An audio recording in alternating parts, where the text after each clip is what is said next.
Welcome to a Trucker's Mind podcast. I'm Eddie McGee. It's your boy K Finks. And we're back, man. Episode 404. Yes, sir. All right, let's get into it, man. DDG, the popular streamer, he sat down with some of his haters recently. He sat down with a panel of people that have left some distasteful comments online, and I think this was actually a good practice. It was the first time you've seen the comment section on a live stream. He like the black Charlie Kirk. Yeah, I don't know. I don't really want to say that name. But I don't know. How's your mic sound, dude? It sounds a little low. It's good. It's good? Okay, cool. Anyways, here's a clip of, just to give you an idea of what they had a conversation about. But the way you blew up shouldn't have been the way you blew up. I mean, I'm not gonna lie. Like, your music is not why you blew up. And I'm gonna hate on your music. I'm gonna just hate on your music. That's cool. You can hate on my music, but you listen to Taylor Swift? You listen to Billie Eilish? You think I'm white, huh? You listen to Morgan Wallen? Yeah, he think I'm white. He don't even know. I know you probably mixed, nigga. I know what the fuck it is. But I'm asking you, do you listen to these people? Because you don't. But these people selling out stadiums. Yeah. Whether you like my shit or not, I'm a platinum selling artist. I don't give a fuck if you watch my streams, YouTube videos, or nothing. I made M's off music, so I don't give a fuck. Is anybody in this room millionaire? About to be. Oh, okay. You about to be? How close are you? Spirit, because I don't give a fuck about the money shit, but a millionaire. How close are you?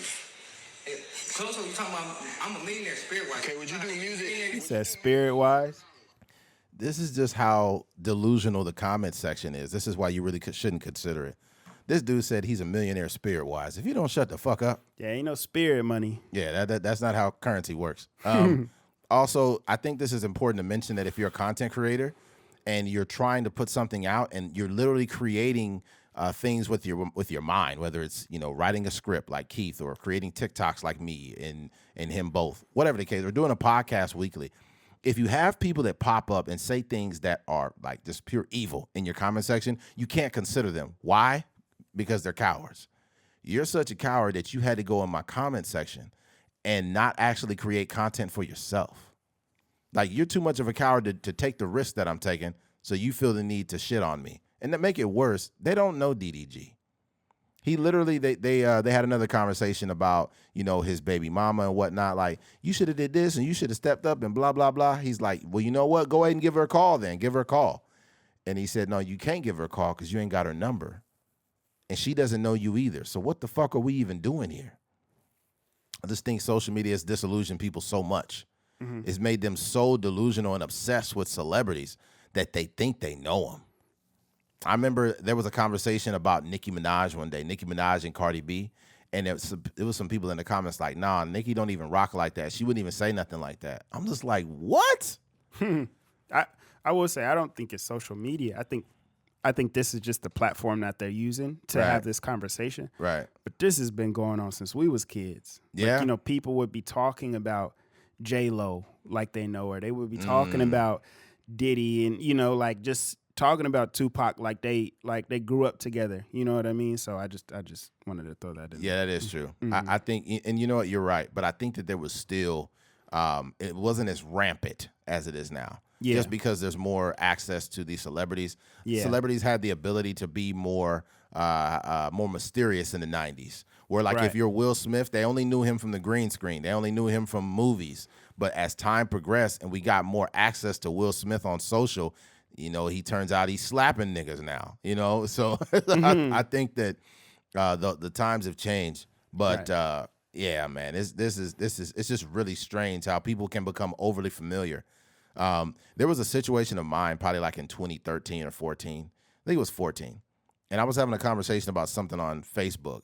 And I had two classmates of mine that I had not seen since high school. Mind you, I graduated in 2003, so it had been like 11 years since I'd seen these people. And they was like, well, you don't know because you don't do this or da-da-da-da-da-da. And I said, hey, you don't have any interaction with me on a day-to-day basis. You don't know me anymore. Like, it's been 11 years since I've seen you since high school. We were kids. We didn't have jobs. We didn't have responsibilities. We didn't have anything. I was like, so how do you make the assumption that you know me?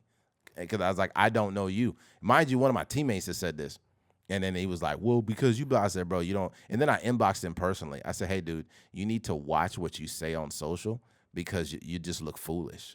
Why do you think, I feel like a lot of people be approaching you in that way? Like, what do you think it is? Because I know there's a lot, even, when you had your YouTube channel or Oh, man. you have a bunch of different experiences like that on social media. Like, what do you think it is that causes people to talk to you in that manner?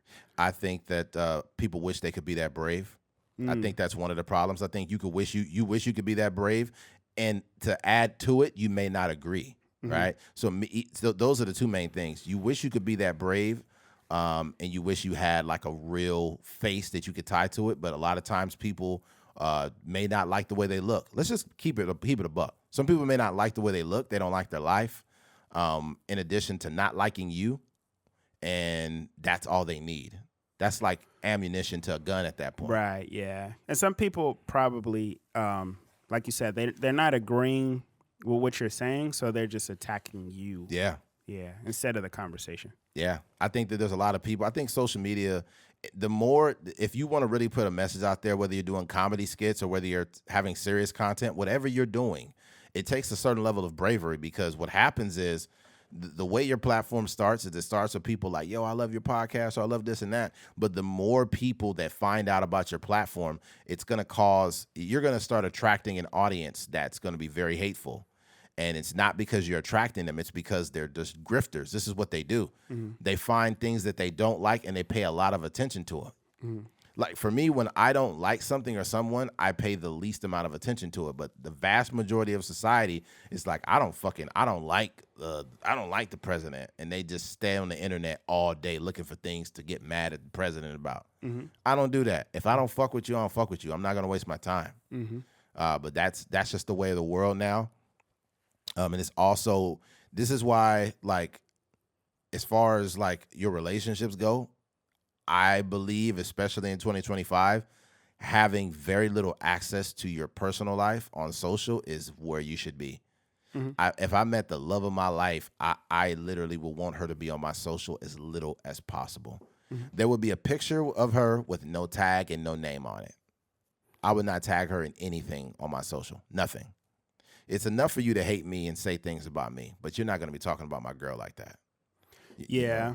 I think, I don't think it's necessary. I feel like a lot of people, there are some people that's how they move. Like, Right. I have friends that have very public relationships, like they'll do content with their wife and things of that nature, which is dope. I'm not knocking nobody that does that. I just know for me, like, I was having a conversation with my wife the other day, and she was trying to include herself on a reaction video or it was like a skit or something that I was doing. And she was talking about how there's one content creator that she was watching, this guy, and he's like a YouTuber or something like that.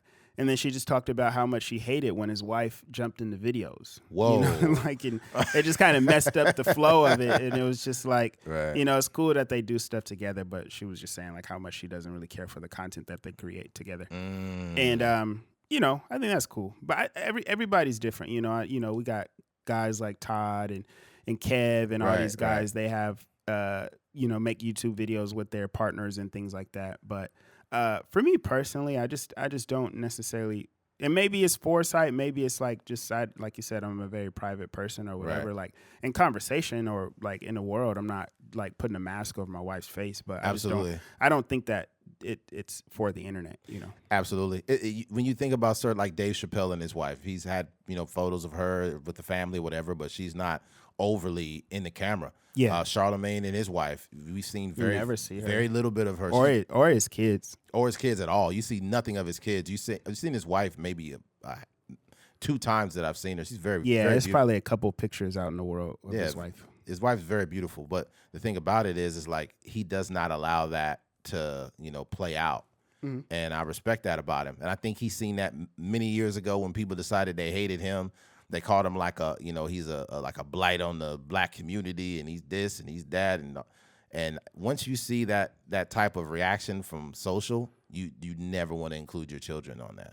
I remember somebody was talking about LeBron's wife one day, like how does she deal with this crybaby? That's why she's ugly and all of this stuff, and I'm just like, what are you talking about?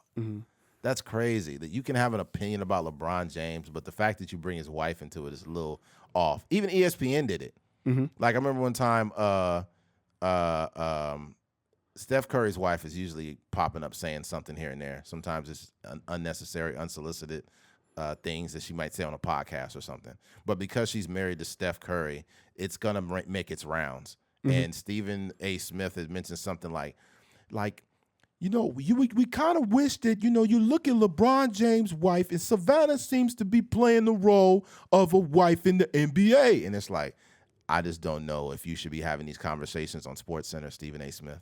Yeah, that's not. Yeah, that is not really for you to talk about on Yeah, SportsCenter. it's really not. It's not sports related. It's not. It's considered sports entertainment. So you took the TMZ route when you could have just shut the fuck up. Right. Yeah. Yeah, you totally did. You could have been quiet about that. But that's the risk you run when you have overexposure of your personal life, right? And it's no different with DDG. I think he understands it comes with it, but I think he wanted to just drive a point home, especially at the end of the year. Literally towards the end of the year, he wanted to show these people this. So I think this is something to leave in 2025, man. Yeah. Leave this behavior. Yeah. I don't know. It's a bravery, right? You think that a lot of people they understand that in the comments on YouTube or on the streams or whatever, they can say whatever they want to, and most of the time the streamer is not going to see it, so they can just kind of move on with their life. But I think that what he did was really cool, and I know I made a joke about Charlie Kirk, but it's kind of the same sort of thing. Like you're kind of confronting the people that are directly in contradiction to kind of how you move. And I think it's dope, and I think it just shows, like, I don't know if it's going to do anything in the grand scheme of things, just because like it's still thousands and hundreds and millions of other people that do the same thing every day. But I think people should kind of be forced to have a human interaction with their opinion, And I think for me, like, it may come off as like, I don't have a strong opinion about certain things, but I think in reality, like, I try to communicate anywhere how I would communicate in front of people. Right. So that's why I'm not really out here talking crazy about any sort of like album or music or podcast or whatever. I just speak generally, and I'm generally honest about my take about certain things, but I'm not out here just trying to like double down on some shit. Yeah, I'm not trying to like take the podcast out of here by just saying the most heinous thing. Yeah, that's crazy. That's trash to me. Yeah, I feel like there's freedom of speech, but there's also it comes with a responsibility, because if you're like, hey, that album wasn't my cup of tea, but if I don't want to get too technical because I'm not an artist, so I can't say it wasn't my cup of tea. I feel like the production and the snares and this, it's like you're going a little too far. You're not an artist. You've never created anything. Right. So you could just say it's not your cup of tea and move the fuck on. Right. But instead you're like, I did the emotion in it, the production of this and that. And you could objectively say I wasn't a fan of the production. You can say that.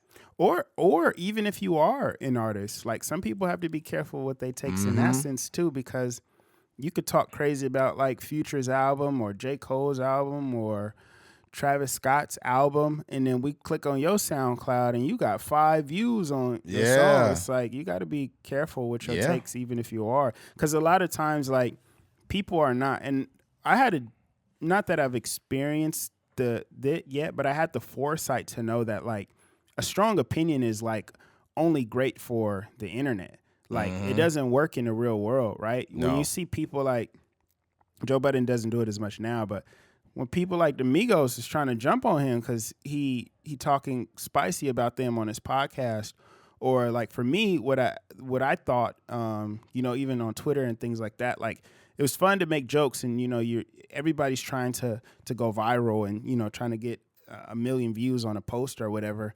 But what I started to realize is like, if I talk crazy about LeBron James, it just happened to me when I was in film school. One, I don't feel that way as much anymore just because I'm older or whatever. But if I'm talking crazy about LeBron, and it was generally sports related, but it was sports related in a way where I may take it outside of sports. But you talk crazy about LeBron, 10 years later, he got his own production company. And it's like me graduating film school. Like, what if I wanted to direct the new Space Jam? Or what if I have a sports movie or something and LeBron, you know, calls me up like, hey, I just read the script for this movie. It's amazing. And then, you know, 3 weeks later, somebody screenshots a tweet that I was talking about how terrible he is or whatever. And they'll find it. Yeah. And then it's like, you know, I'm sure that would be a very uncomfortable conversation. So for that reason, like, I just don't be talking, at least on a personal level for sure, you know, when it comes to actors or music or whatever, anything in entertainment. Like, I can say I didn't really like that movie or I didn't understand it. Right. I think that's respectable, right? But I think when you start talking crazy, like, why is they giving this guy money? He continues to like blow the budgets on these movies. It's all the movies is trash. This person is a stale actor. Like, you talking like that about people's work is not, because I feel like there's a world where somebody could say the same about us, and I feel like for me and Eddie, we're not people that are like, I'm not gonna cry about nobody's opinion about my work, but at the same time, like, you know, I just know that's kind of how the world works. Absolutely. I think too, you have to have foresight, like you mentioned, but I think that as you get more mature, you question your impulses. So when you have the impulse to say, "Oh, LeBron trashed his hairline and this blah blah blah blah," all this stuff, right? It's because you haven't reached a place in your life where you question your impulses.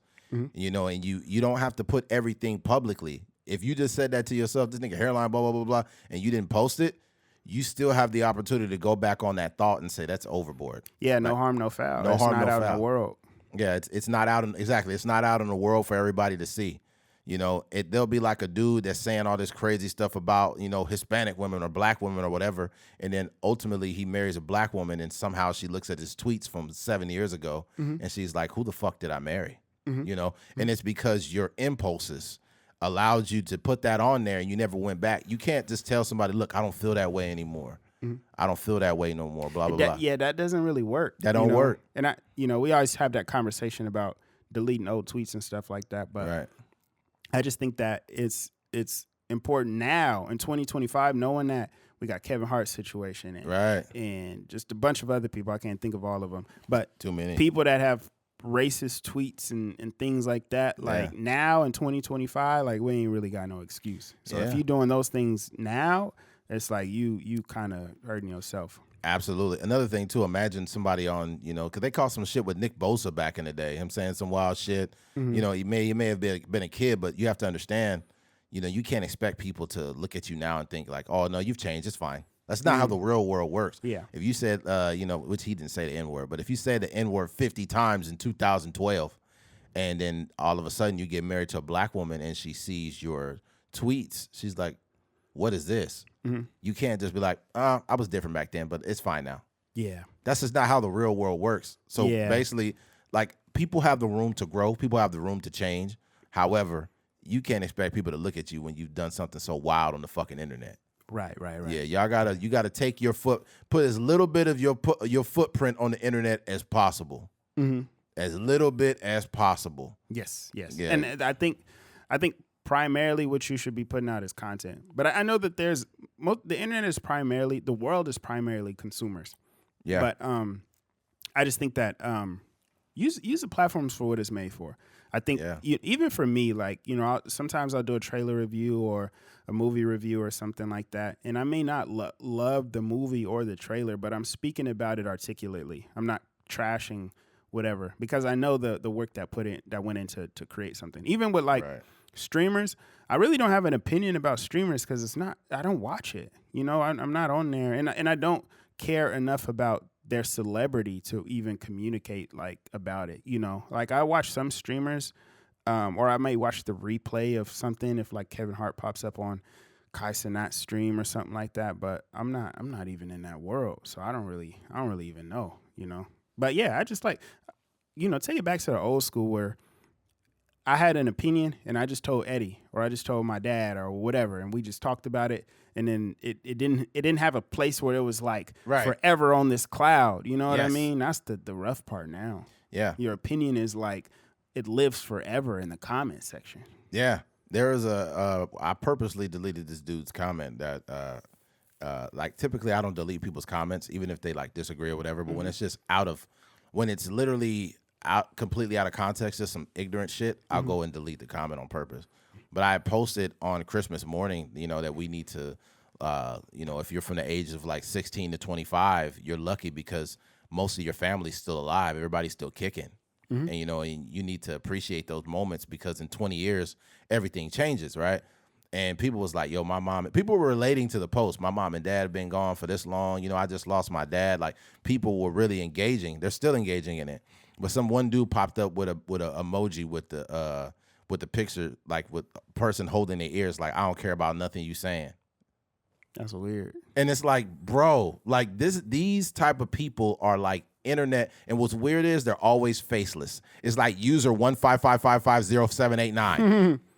No name, no picture, no nothing. These people are cowards. They literally, their life, they're the guy that's like quiet, kind of dirty looking, bad time with women, doesn't, not a very happy person.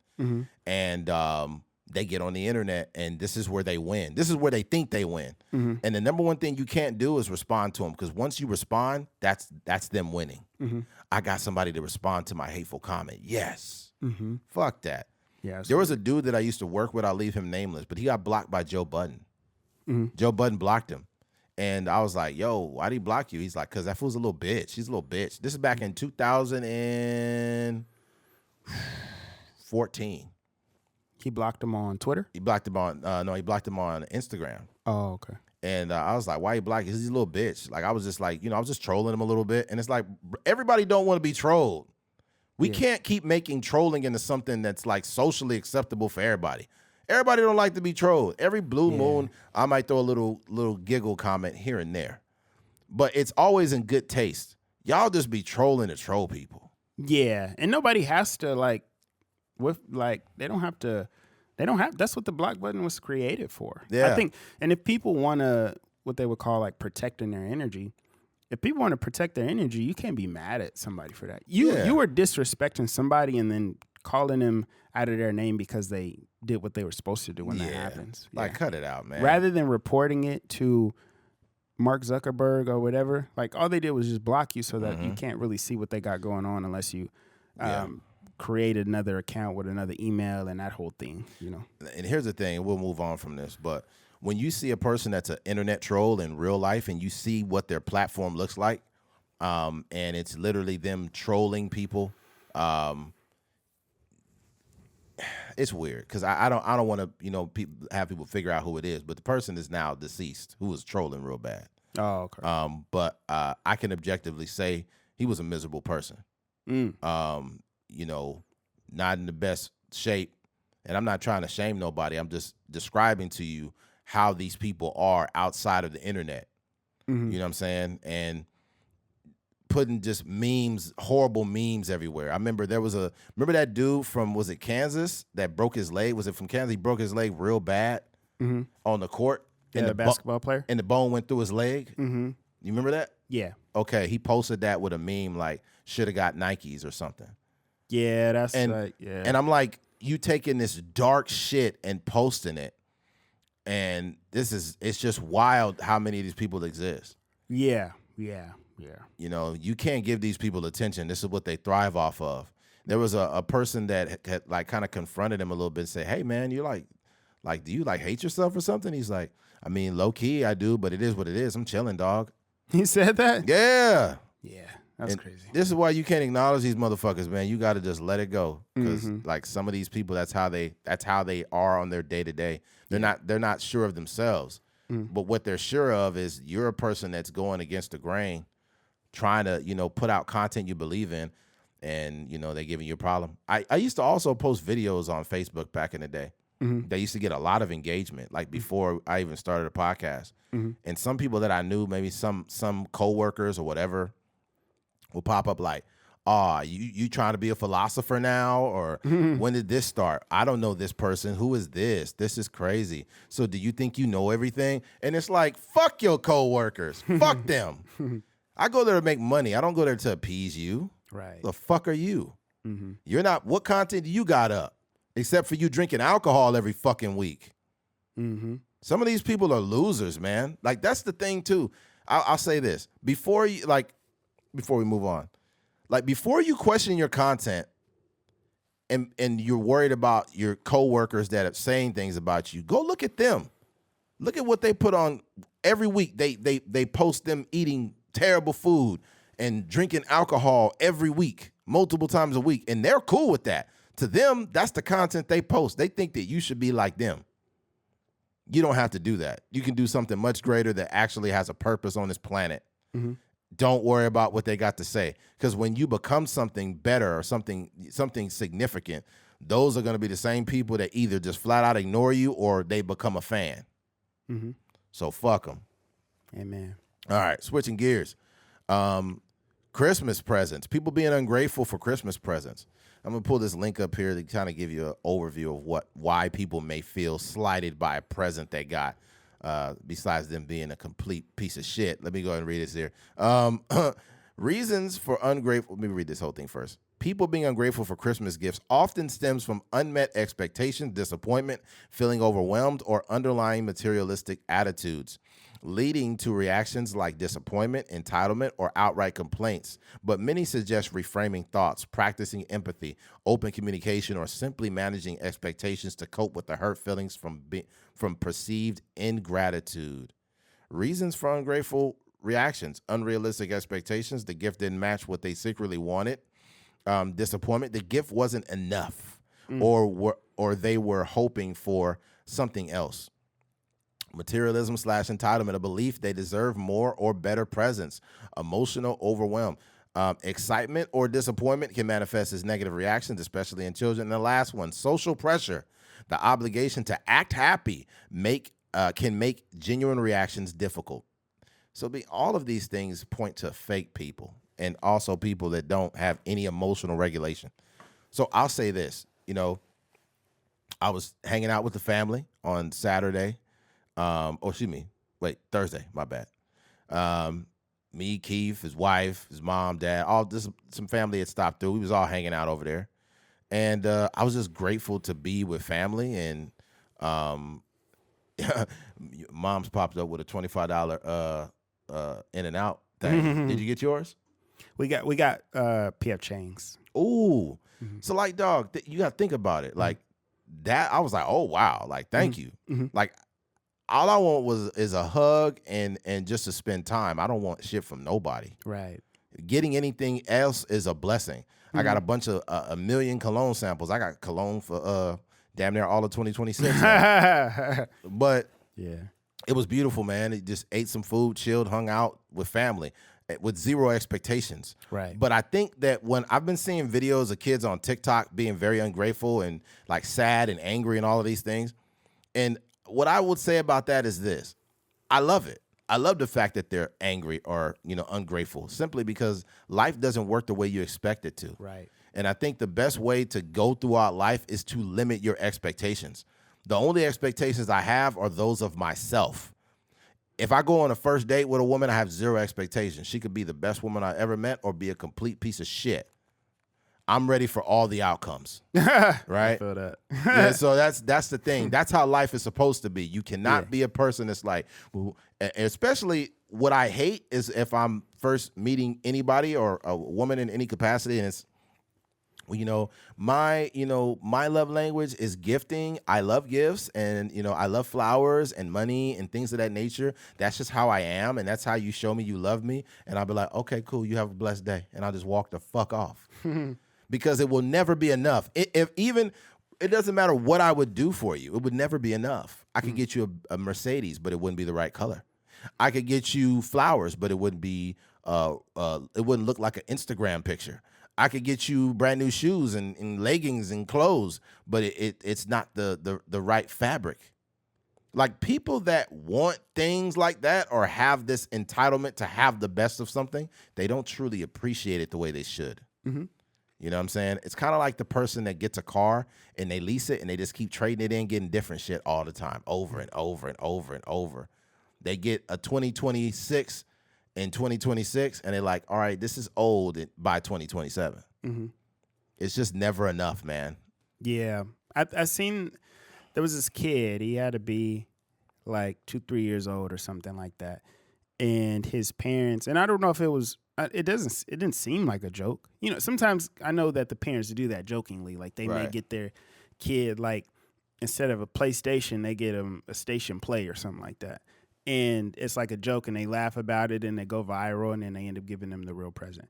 But sometimes parents really are genuinely just getting them the present because they think that's something that they would like, and they may not like it. So there was a kid, he was probably like 2-3 years old, and he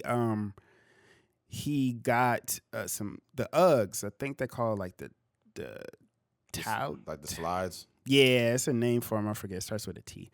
But he got the kid got it, and the kid was like, "Mommy, is these yours?" So he opened the box and he's like, "Mommy, is these yours?" And he's like, "No, those are for you." And then he was like, "Oh, I don't want these," and he threw the box. And I was just like, "Dang, like that's not." I don't think that's like inherent, like innately in a child. That has to No. be like learned behavior. Absolutely. Like because I know I have like nieces, you know, that like love anything. I remember my brother's daughter. She would like, I got a lot of the videos, like the first maybe like 3-4 years straight, maybe, of her like being so excited. And it was so cool to see, like literally she don't even know the brands of the things. Like she Yeah. can't read or nothing. She just so excited to get little dolls. They could be dolls from Dollar General. And she's just so excited to get these presents. And that's generally how anybody should be about a gift. So I think that, and but I will say I do understand the disappointment, like, you know, maybe like for a brief moment, but then you got to snap back into reality and be like, dog, I'm grateful to just be breathing. I'm Yeah. grateful to be around my family. I'm so, because everybody has different circumstances, you know, like I did the Christmas play this year, and it's a play called The Good and Perfect Gift. And it's kind of like inspired by my relationship with my grandma, and she would always get us socks every year. And there would be times where she bought me like a Nintendo SP before and stuff like that. But on Christmas, it wouldn't be like the elaborate fancy stuff. Yeah. And she had, you know, she wasn't rich by any means. She just had a regular job at the school. Yeah. And she would always get us socks. And then it was like years and years later, when I was much older as an adult, and she, you know, she had long passed away, that I really was like, dog, I wish somebody would buy me socks. Hell yeah. Because I don't do that enough for myself. Right. You know? And socks is low-key expensive nowadays. Yes. You get like a little 12-pack of socks, it's going to hit you for like $17, $18. Shit. Try 25. Yeah. Ridiculous. So it's super expensive. But anyways, but I say that to say, like, those are the things that, like, as an adult, I appreciate. I appreciate anybody getting anything for me. You know what I Absolutely. mean? And especially now I'm moving away where, like, not necessarily that I want like fancy like shoes and things like that, because a lot of those things I could buy on my own. I often do look for like the necessities around these times. Yeah. You know. But yeah, it's different. Like I think as kids, you have these like this view of the world, and you know, and I think for, you know, I'm super grateful for my mom and my parents in general for, like, I don't know how she was able to do it. There have been times where I didn't get anything at all on Christmas. Same. And she would have to tell me, like, you know, like, oh, I'll get this for you in a couple weeks, or, you know, I had to get this for, you know, she just had to figure it out. But, Yeah. you know, but those are the things, like, I was never maybe a little sad about it, but probably more so sad about the circumstances. Like, dang, like, you know, my mom is out here struggling, you know? Yeah. And those are the things, though, I just kind of use that as motivation to do better for myself, to hopefully one day be able to, you know, take care of her in the same way she kind of, you know, Absolutely. did what she could with her skill set and with her education to provide for us. So. Absolutely. I think that learning that life isn't fair, too, at a young age is important. I know, I remember Christmases, you know, my mom and dad were struggling. There was a time where, you know, we ended up getting evicted. I had to stay over my aunts. And it was me, my mom, and my sister. And my dad was staying, you know, from couch to couch, or like at the homeless shelter. This is early 90s. Yeah. And I remember waking up on Christmas morning and, you know, seeing my cousins opening their presents. We didn't have anything. Dang.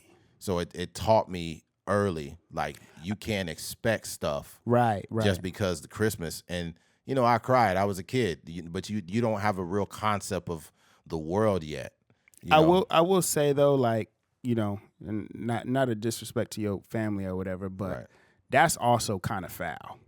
Oh, absolutely. That's super foul. Yeah. Like I would never, me as a 33-year-old, if any of my nieces or nephews was down bad, like, I mean, I get my nieces and nephews stuff now. And Right. they're doing all right. But yeah, I would never let that happen. Yeah, what happened? Yeah. It happened. But my thing is it teaches you that that's what happens in life. That's a possibility in life. Right. You know what I'm saying? There's some people that get so little bit out of life that they don't even expect much. Right? I remember there was a TikTok of this girl that said like she's been with her boyfriend around like a year or something, right? And his birthday came up, and she threw him a surprise birthday party, and he cried. And she was just like, everybody was like kind of like, he was like laughing at first, and he started crying, and he was like, nobody has ever threw me a birthday party before. Right. So you could imagine like this is I think the dude was like 25 or something. Yeah. So I think he grew up from really humble beginnings, but he never had a birthday party. Yeah. And that's how I was. I didn't have a birthday party until I was like 30 years old. Damn, like the surprise ones.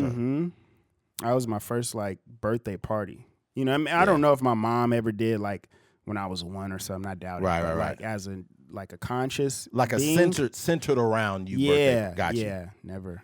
Usually when you pour, you just get cake and everybody eat it. Right. Yeah.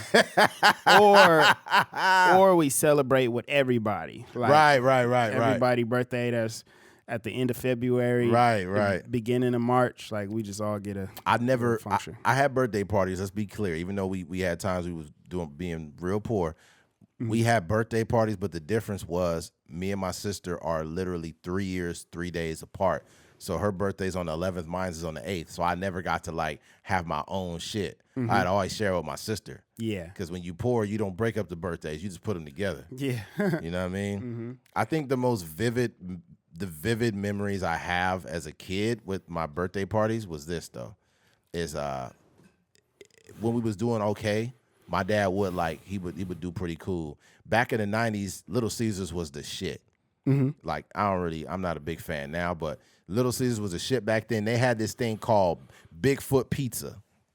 Make sure y'all Google it when you get done listening.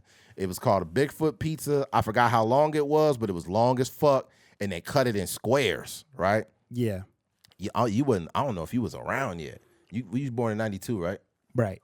Okay, so this had to be like 93. Yeah, so you was just like I wasn't eating pizzas yet. You was one stage above a fetus. Anyway, back in the day, you was a fetus. No, but freaking he would buy the Bigfoot pizzas, but he buy like 4 or 5 of them, and he knew that it was some kids in the neighborhood that like they may have not been poor, but they wasn't like well to do. So he would get enough for the kids to come over. It'd be kids over the house that we barely even spoke to.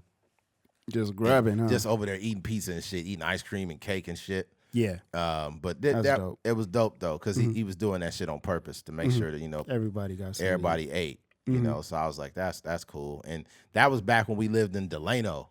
So that was I moved from there in 93. Yeah. But I was like, we was one of the only like black families around. There wasn't too many black families there back in the day. Dang.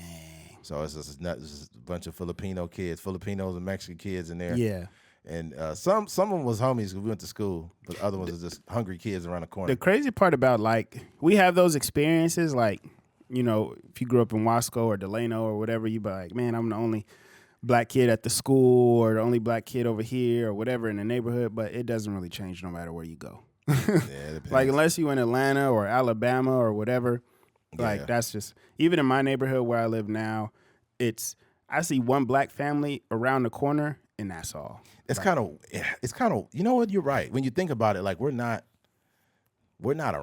out here like that. We got a decent black community out here. Don't get it twisted, but we like kind of spread out a little bit. Or so it's not too many. Nah, it ain't that. You could, if you wanted to, you could go all day without seeing one black person. Man, that's sad. That's what what's the name said? Fucking what's his face? I'm rich, bitch. Donnell Rawlings. Donnell Rawlings, when he came out here, he said, "This is a Bakersfield stand for no niggas. I ain't seen no niggas. I ain't been out here all day."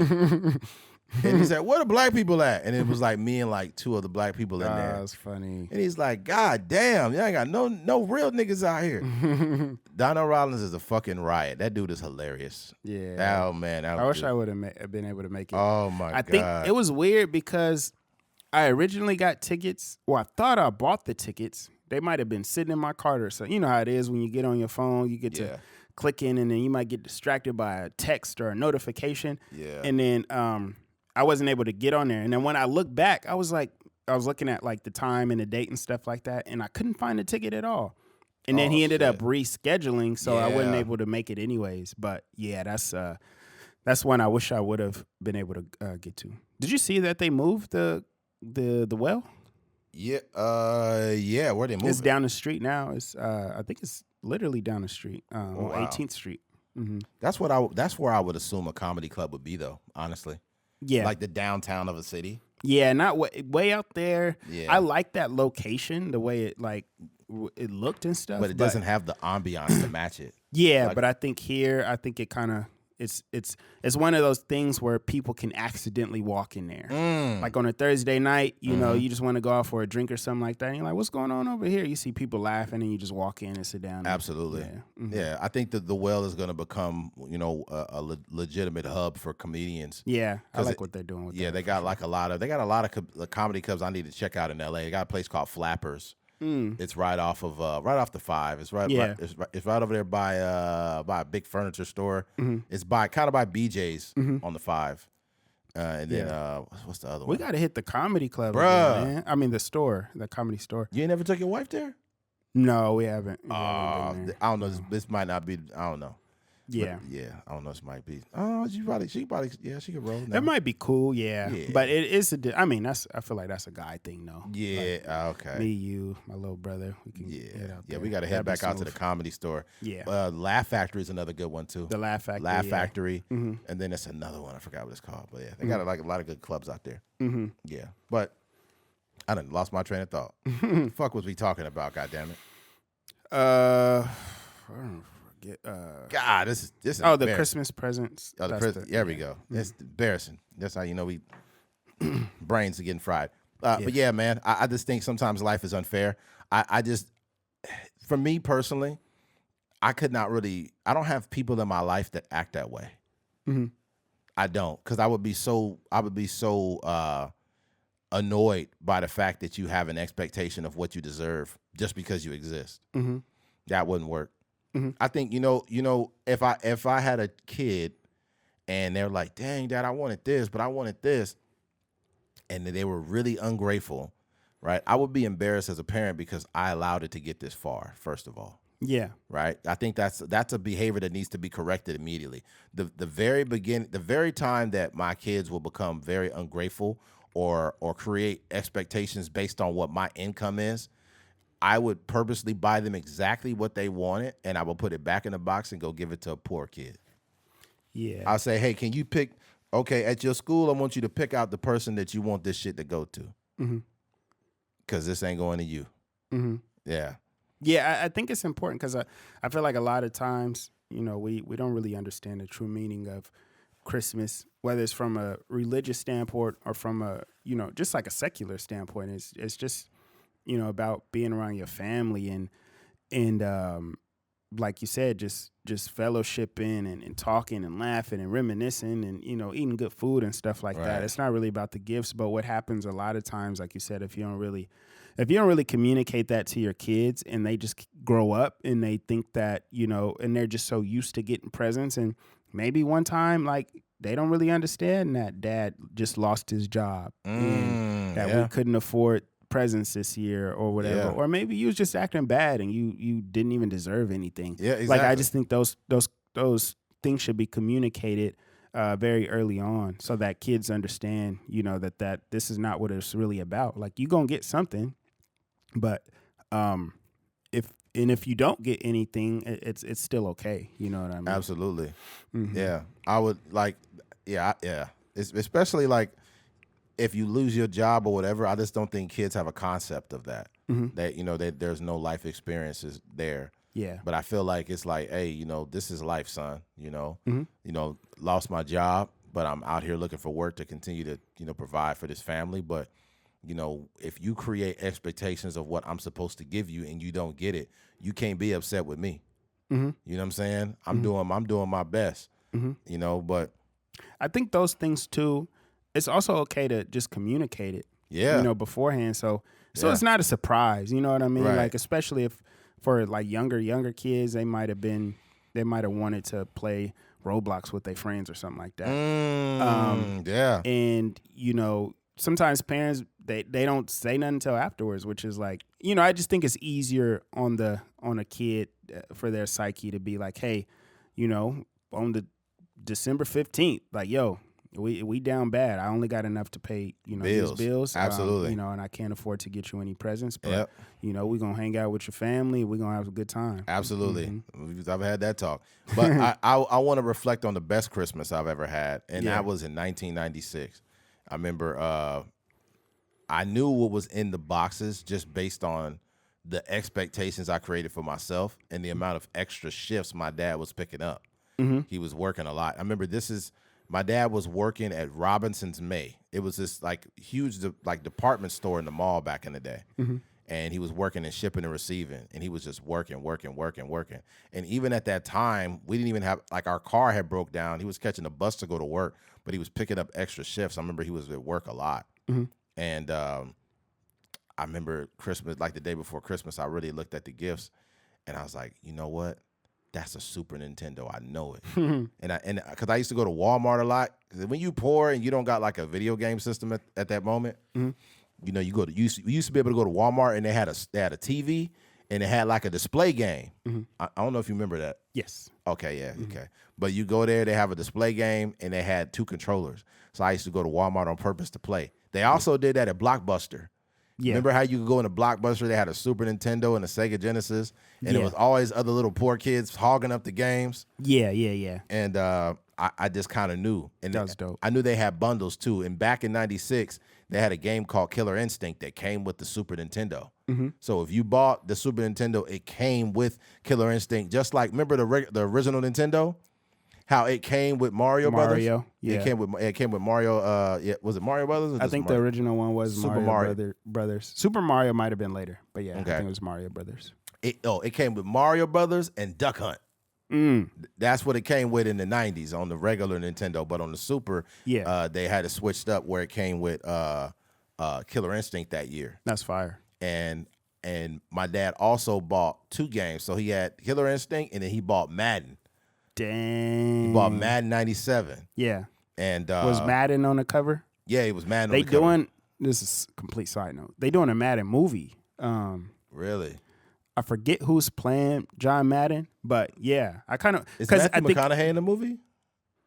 He may be playing John Madden, but it's interesting, at least from the premise, because it's talking about his coaching, but it's also talking about how he transitioned into making the biggest football game. Wow. So, yeah, I think it should be. From the looks of it, it sounds interesting. Yeah, I got to check that out. I seen some screens. I can't remember who was playing in the new Madden movie, but it's somebody playing Madden that I didn't expect. Yeah. Yeah, let me see something. Hold on. Let me see. New John Madden movie. And Madden's played by Nicolas Cage. Oh, okay. Yeah. Oh, it comes out next year. Okay. I'm very weary of movies with Nicolas Cage in them, but should be okay. Yeah, he look kind of crazy. Hopefully it's good. Nicolas Cage is the same guy in every movie.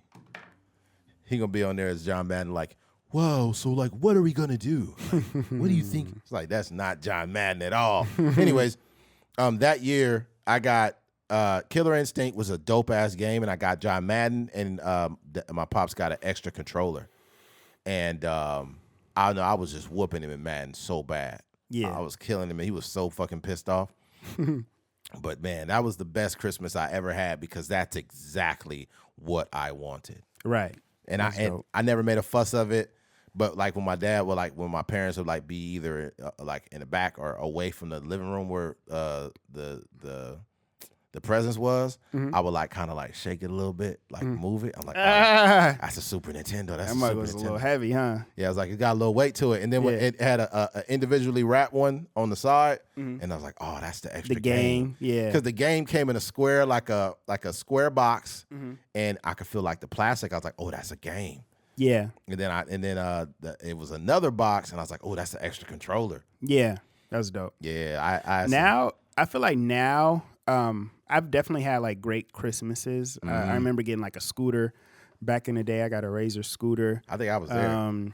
Yeah, just little things like that. But now I get more joy out of just buying presents for people. Yeah. Like I got my aunt this kind of cowboy hat yesterday, and she was like, she sent me like 4 pictures of her wearing that. So I was like, yeah, that's dope when you get into a position where you get to get people gifts. And I feel like for me, like I really try. Nowadays it's different because you could just tell people what you want, but I really try to get people what they want. You know what I mean? Like similar to you, I'm sure you expressed to your dad that you really wanted that Nintendo. At some point I had to. Yeah. So for me, like maybe it's not a lot of conversations, but just try to get people something that they'll not that I want to get them, but that they genuinely want. You know Absolutely. what I mean? And also this is something that I would really key on, especially if you got a wife and she's awesome, whatever the case, or you got family members that you care about, whatever.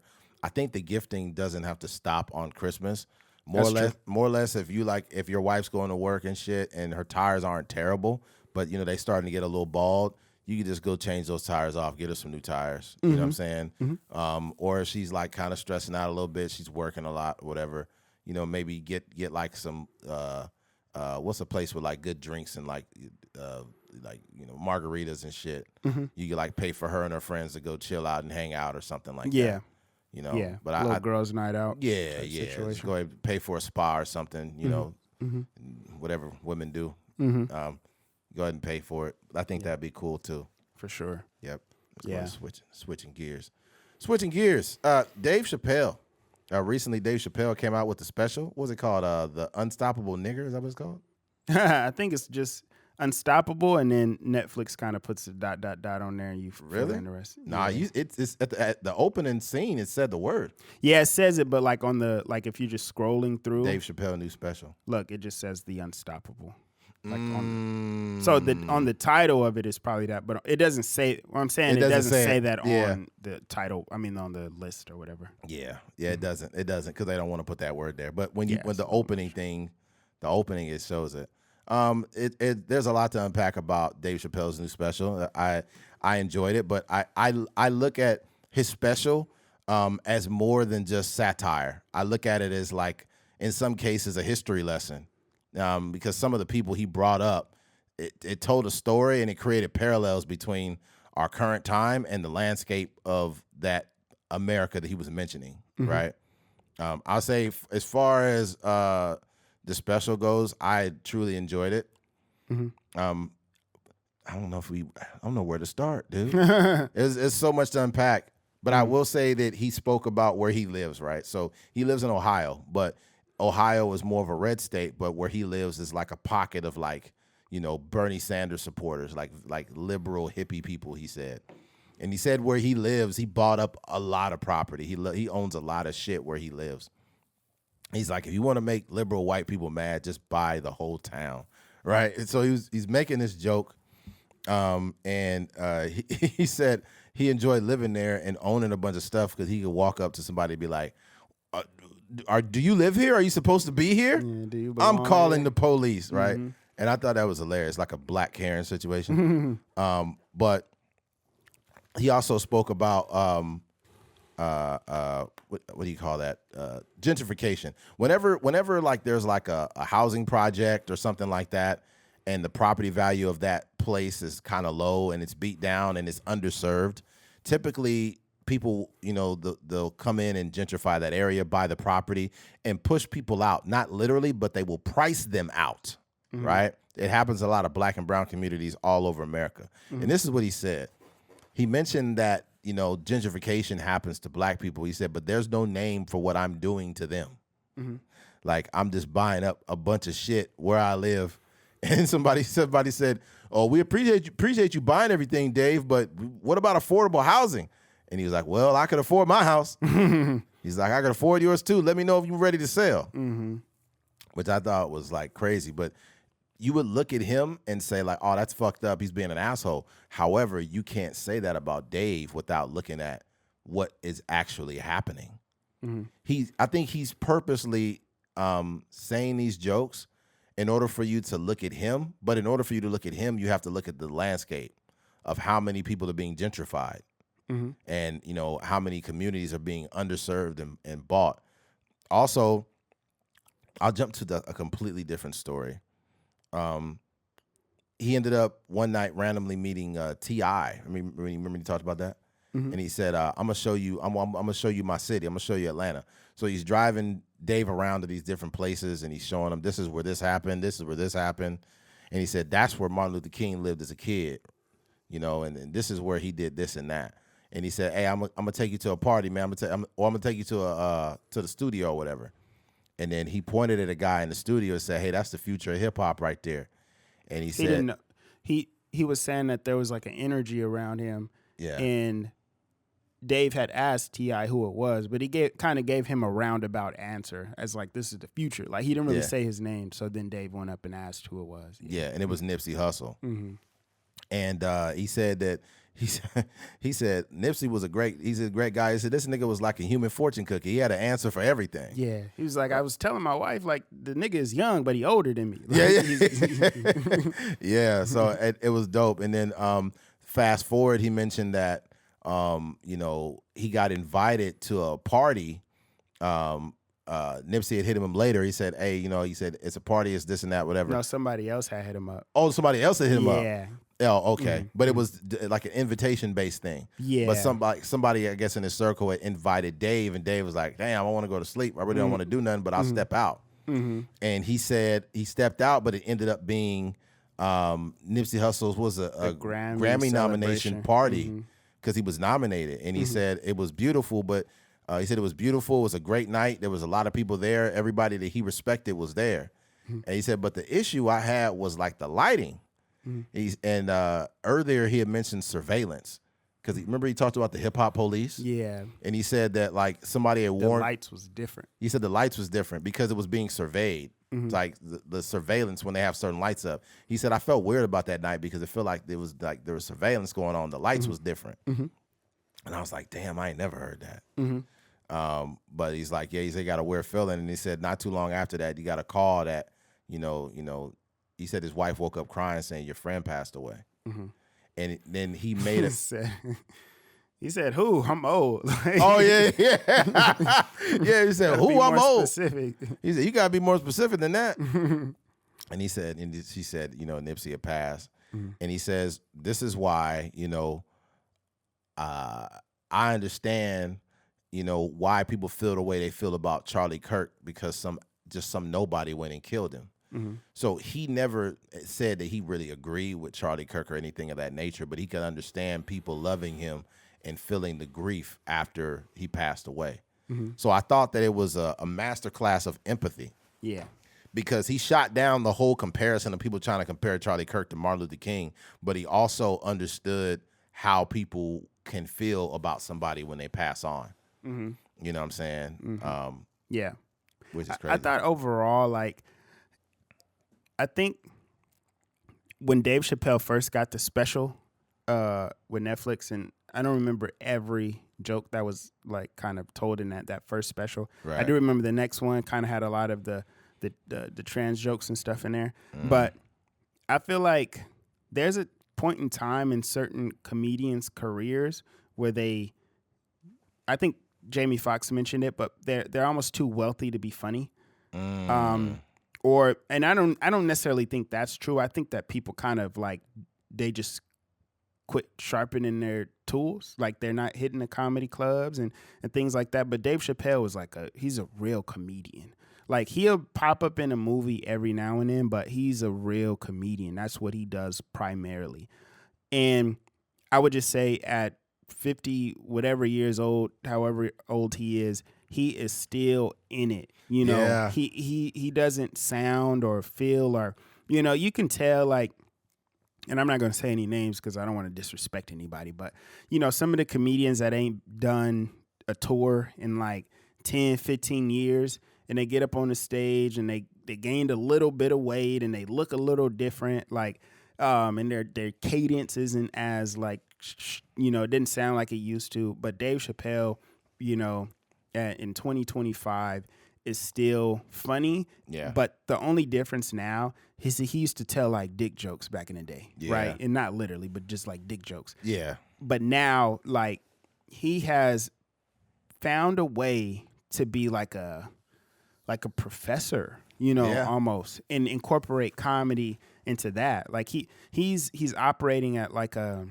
Ryan Coogler, Donald Yeah, he Glover is. type level. It's a where master class. I'm gonna give you Atlanta, but this is gonna be a history lesson on like the history of Atlanta and the black Absolutely. history in Atlanta. Or I'm gonna give you Sinners, and it's gonna be about the blues, and you're gonna get this history lesson about music and how all this Absolutely. music is intertwined. And I'm gonna give Absolutely. you this comedy special, but you're gonna learn about Jack Johnson. You're gonna learn about the Man Act and stuff like that. And I feel Absolutely. like that's like there are a few black artists specifically that kind of operate on that level. And I'm just impressed that he's still able to do this. And I just think for me, I love when I'm able to like be entertained and also learn something. And that's kind of what this special is. And like you said, I think it's a commentary on the hypocrisy in America. Yeah. And obviously in terms of race, but just in terms of America in general. Yeah, absolutely. You know, you're talking about the hypocrisy of people being mad at him about performing in Saudi Arabia.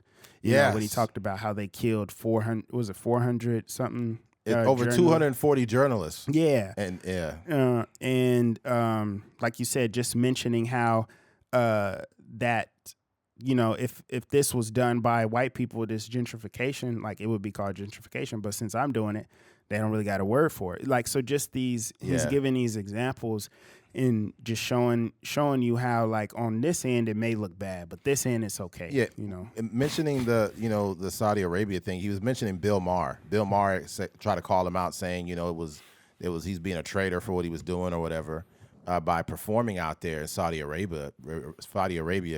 He's like, because I think that there was somebody that had died. I forgot who it was, but something had happened, and he said, in Israel they 240 journalists died, but nobody's making any noise about that.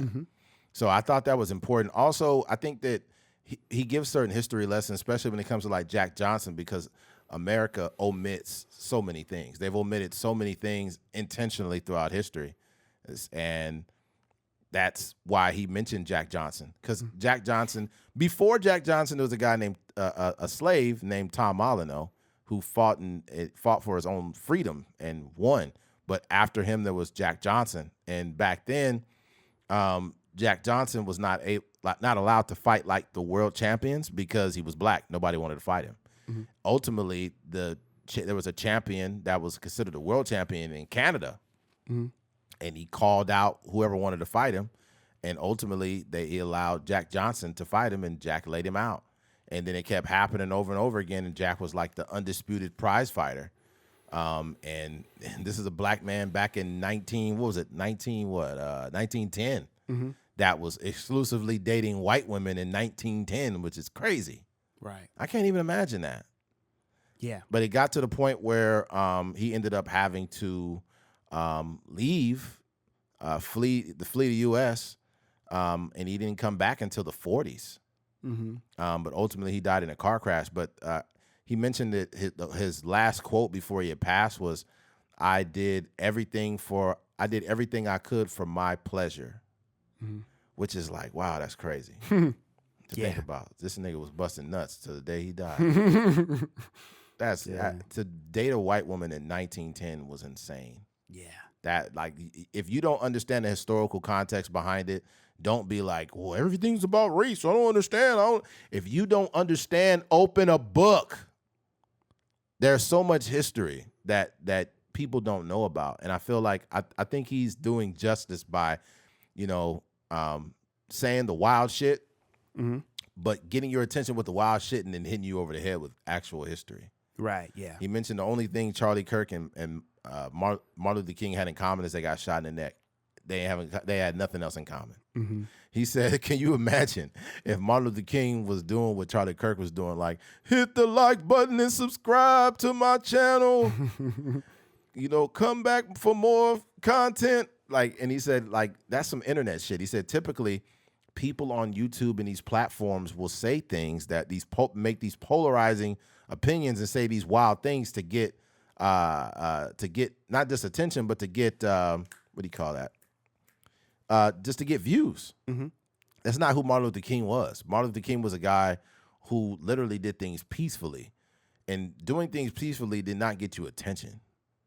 Like, he did these things intentionally. Mm-hmm. So I think that when we throw names out there like that I think that's just irresponsible. Mm-hmm. You have to be able to not be stuck in. Don't be a victim of the moment and completely disrespect somebody who fought for black people. Like, if you want to be in layman's terms, Martin Luther King didn't fall out of the sky on a unicorn because he fought for all people.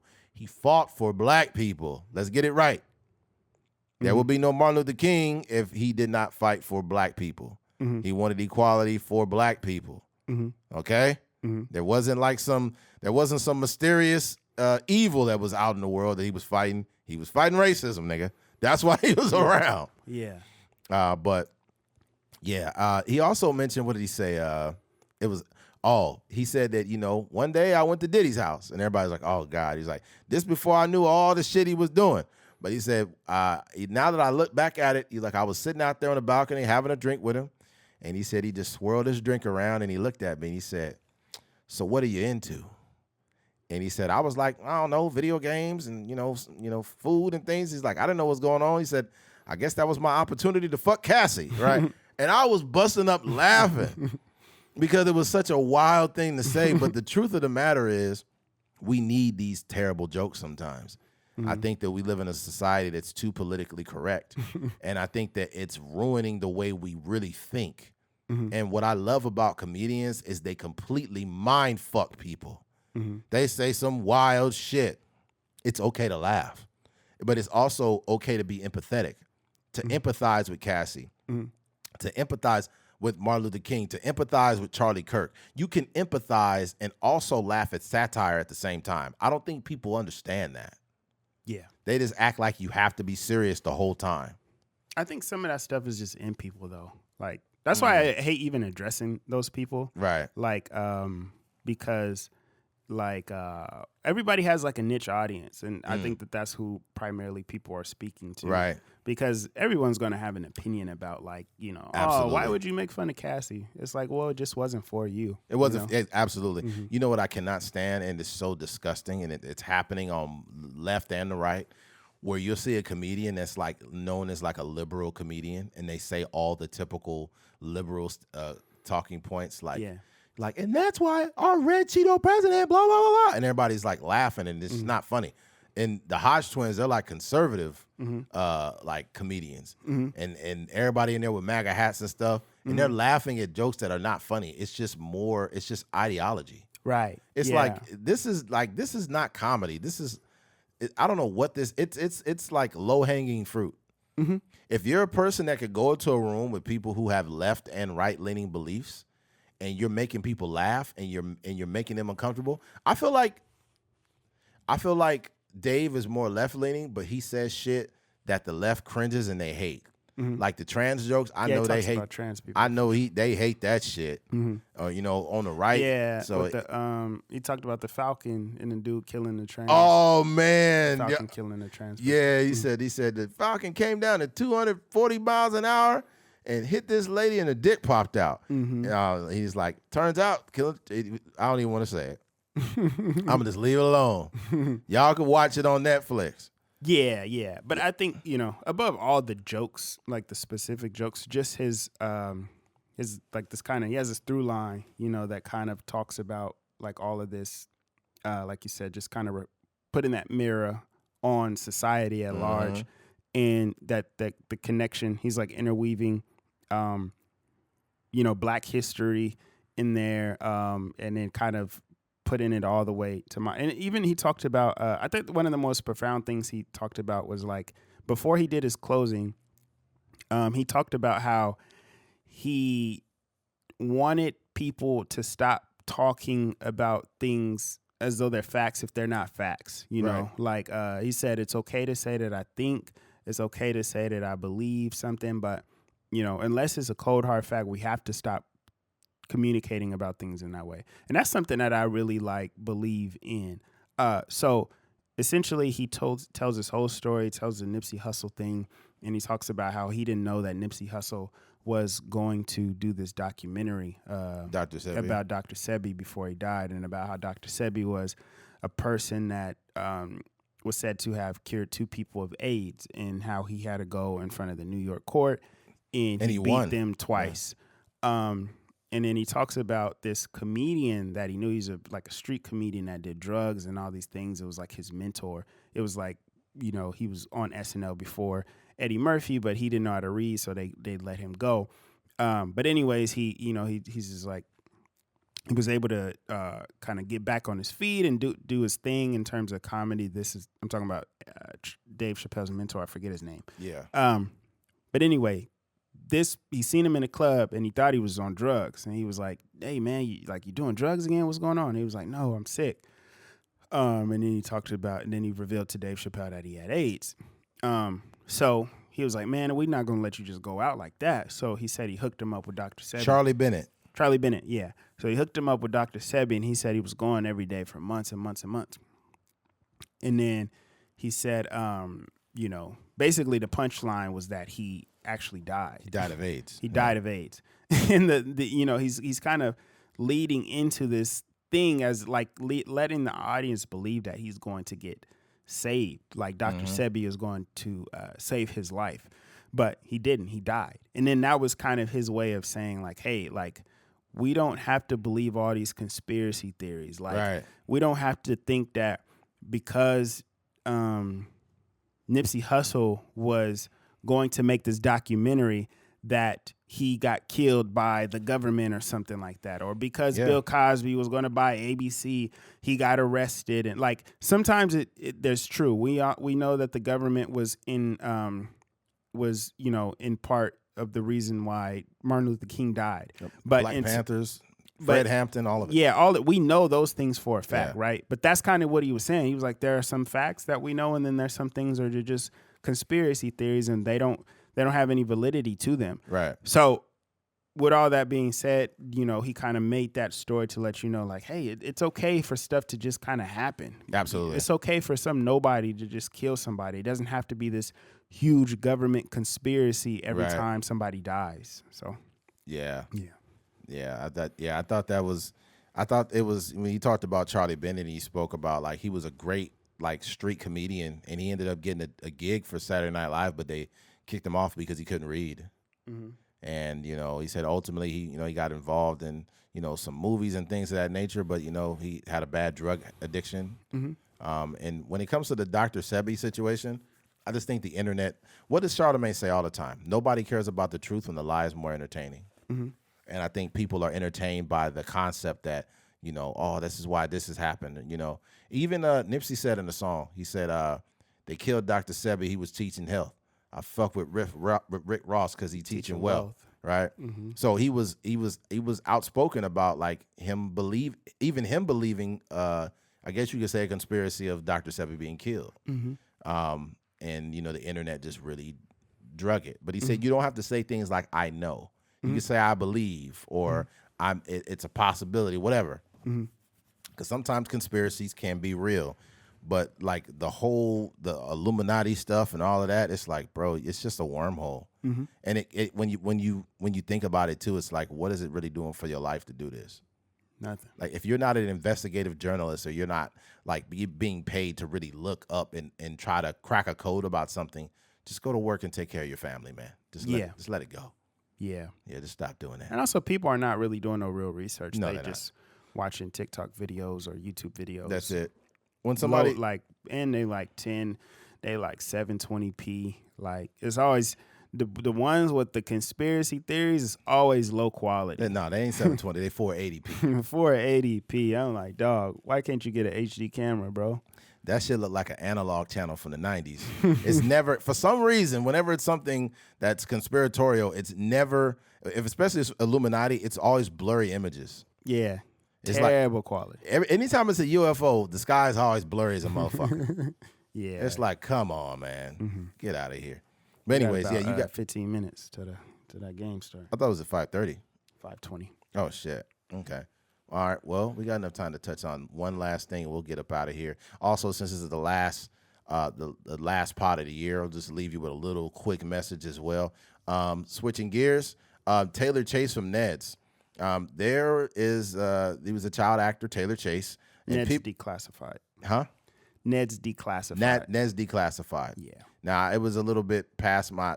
Well, no, I'm only a couple years older than this guy, but I never watched that show growing up, right?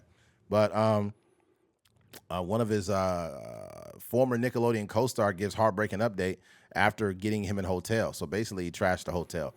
Taylor Chase, former Nickelodeon co-star, has heartbreakingly revealed homeless actor trashed the hotel he got for him as he asked advice from his followers on how to proceed to help his troubled friend. Basically, Chase has a horrible drug addiction that's left him, he's got like real neurological problems from it. You could look at him and tell he's like really doped up, high all the time, homeless, skinny, looks malnourished.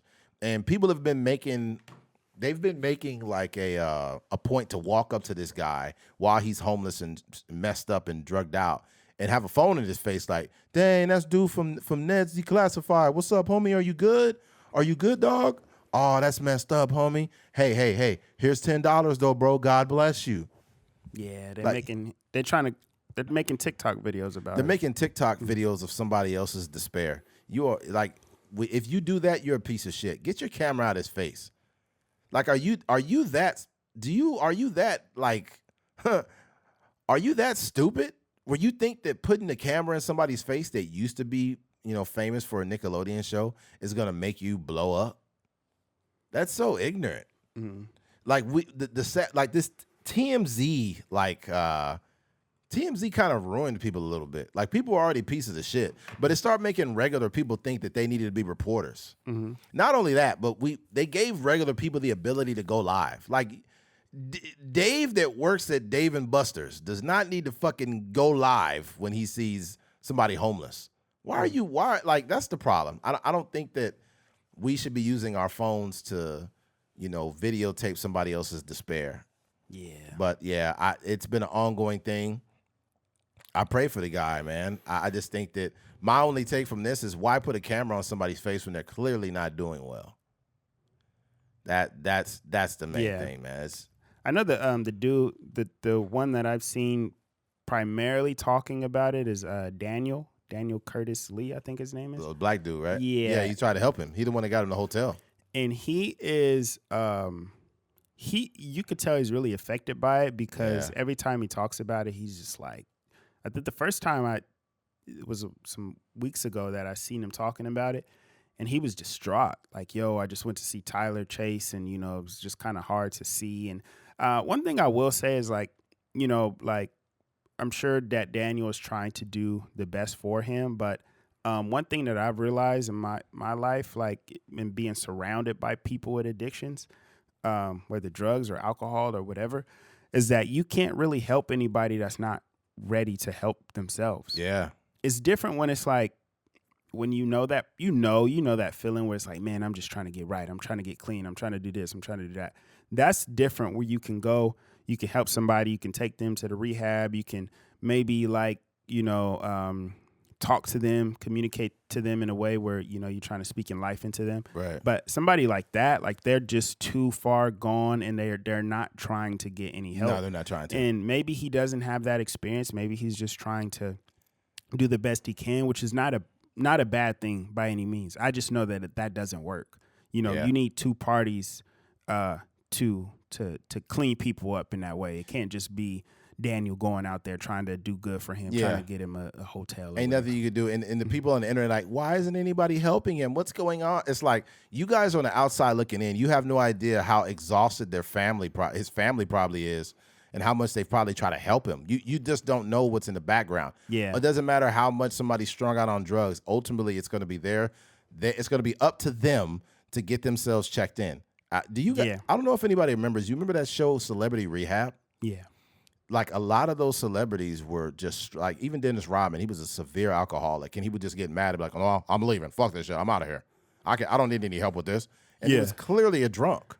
Yeah, usually but it doesn't work like that. He's not trying to help himself. I remember we were at work, I worked at this junior high at the time, and me and my homie, we were he's since passed away, rest in peace to him, but we were walking to our cars after we got out, and there were people digging in the trash can, or it might have been one person digging in the trash can. And I just remember him saying, like, the only way people end up like that is if your family give up on you. And I never thought about homelessness in that way. Yeah. And for that person to be homeless, they have to have some family somewhere in Bakersfield or wherever they come from. But usually, if somebody's down on their luck, you could sleep on a couch. Your grandma would take you in, or your grandpa or whomever. But if you done wore out your welcome everywhere, where you might have destroyed a hotel, or you stole somebody's car, you stole money or whatever, you stole somebody's Super Nintendo, like those are the things that lead to people being homeless. So yeah, I think Tyler Chase is in a position, like, I think we can have empathy for his situation, because I used to actually watch that TV show. We can have empathy for him and hope that he, gets better, and even pray for him. But that's about it.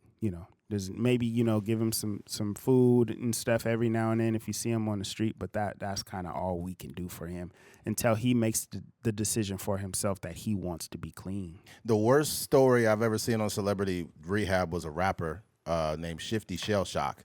Remember that song back in the day? Come, my lady, come, my lady. Yeah. You're my butterfly. Okay. The lead singer in that group, he was on Celebrity Rehab, and he kept rehabbing. He kept on relapsing on crack. He did meth too. And what's his name? The doctor with the glasses. Fuck. Oh man, it'll come to you know what I'm talking about though, right? The doctor was on Celebrity Rehab. No, I don't remember the show that to know the doctor. Celebrity Rehab. And it was with Dr. Drew. Dr. Drew used to be like, dude, if you're gonna leave, you're gonna end up dying. You're gonna die. And he literally died last year. Yeah, shift drugs. Yeah, overdose. Some people, this is okay. I don't know if you know somebody in your family that's battling with addiction, or if you have problems relapsing. I don't know what your life is like, or if you have any kids. I want to say this specifically to all the kids, anybody that's in high school or older. The way drug addiction starts is a little party favor. Hey man, take a bump, dude. It's cool. We got Coke here, bro. Take a bump. And you're like, I ain't never did that. Dude, trust me, it's cool, man. You're good. And then you take a bump, and now you are hooked for life. Don't do drugs. Stay the fuck away from all of it. All of it. You could become a prisoner. There's some people that do coke, and they end up being a pastor, and they have a family, and they have an RV, and their life is fine because they never got addicted. But not you. You took that bump, and you became a prisoner for life. You took that hit of crack, you became a prisoner for life. Don't fucking do drugs. Don't. The Say No to Drugs campaign should be stronger than ever. You know how much fentanyl-laced shit there is, too? Man, you're risking your life. Don't do it. Just don't. Yes. That's a very strong message I want to put through. Before we wrap this up, I got a very, very, very short list of things we need to leave in 2025. And those things are, number 1, smash burgers. Smash burgers give you about 5 grams of protein, and the burger is $17. You guys need to be arrested for this shit. Smash burgers got to be the biggest ripoff since I don't know what. Yeah, it's the biggest ripoff since subscriptions. I've seen this. It was a smash burger restaurant that popped up on my feed on TikTok, right? Mm-hmm. And the patties looked like slices of bacon almost. Mm-hmm. Like they was about this big around. But you ever seen the smash burgers? They cook them so flat they start getting holes in them. Did you see that, Mm-hmm. bro? Stop buying that shit. Just stop.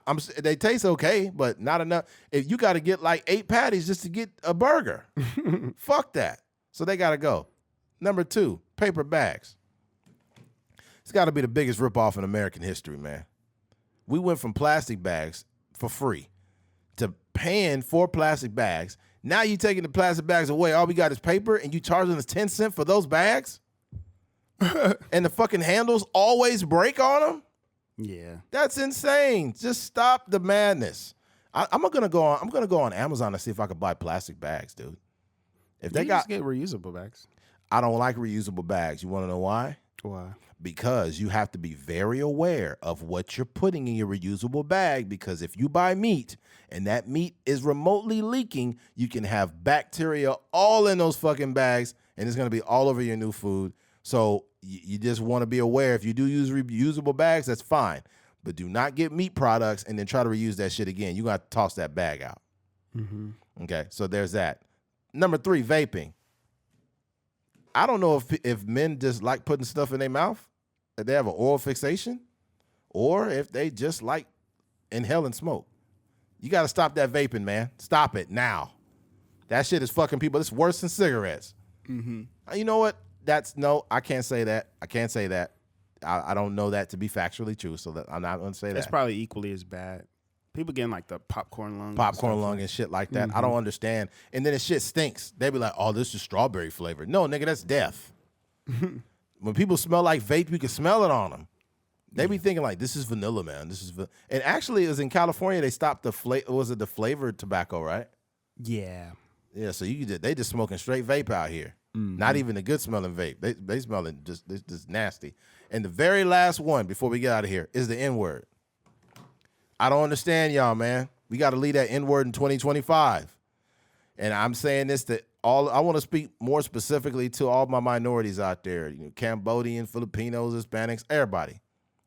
You guys have a very rich culture with lots of history and monumental figures and inventions and all these things. And that's why I am baffled when y'all be using the N-word.